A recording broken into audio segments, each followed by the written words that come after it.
Ito po ay 276 grams or 8 ounces ng dulong o silverfish. Lalagyan po natin ng sibuyas na mura yan, 1 cup ng green onions. Tapos po ilalagyan natin ng isang itlog. Kayo po ba'y nakapag-subscribe na sa aking YouTube channel? Mangyari po sana ay mag-subscribe na kayo para hindi nyo po ma-miss ang mga ulam na ibinabahagi ko sa araw-araw. Maglagay po tayo ng seasoning powder at pagkatapos po ay haluin natin yan.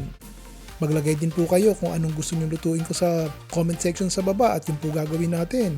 Konti pong pamintang durog. Ito naman, in a separate bowl, maglalagay po tayo ng 3/4 cup ng cornstarch at saka po 1/2 cup ng harina all-purpose flour. Baking powder po, 1 1/2 tablespoons ng baking powder at lalagyan din po natin ng salt at saka po pamintang durog. Haluin po natin yan sandali. At ilalagay na po natin ang ating dulong at saka po ang ating green onions. Haluin po natin maayos yan. Lagyan po natin ng 1 cup water at ilagay na po natin ng 1 1/2 cups ng toge at saka po natin iprito.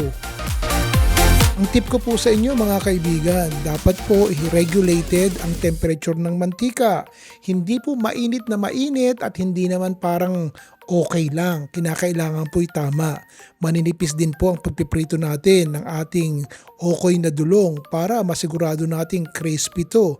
Pinapaliguan ko po ng mainit na mantika yung taas habang napiprito yung ibaba.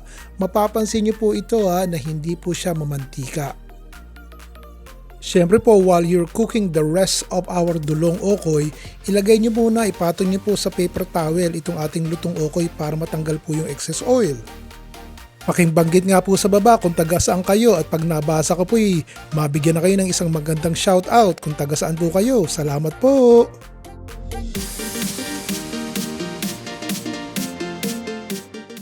Bawang, siling labuyo, paminta at asin at lagyan ng maraming sukat, ligisin na natin ang ating labuyo.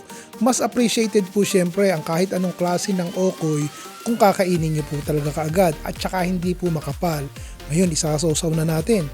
Maririnig niyo po kung gaano ka talaga kalutong itong ating crispy dulong okoy. Si Ron Dilaro po ulit at maraming salamat.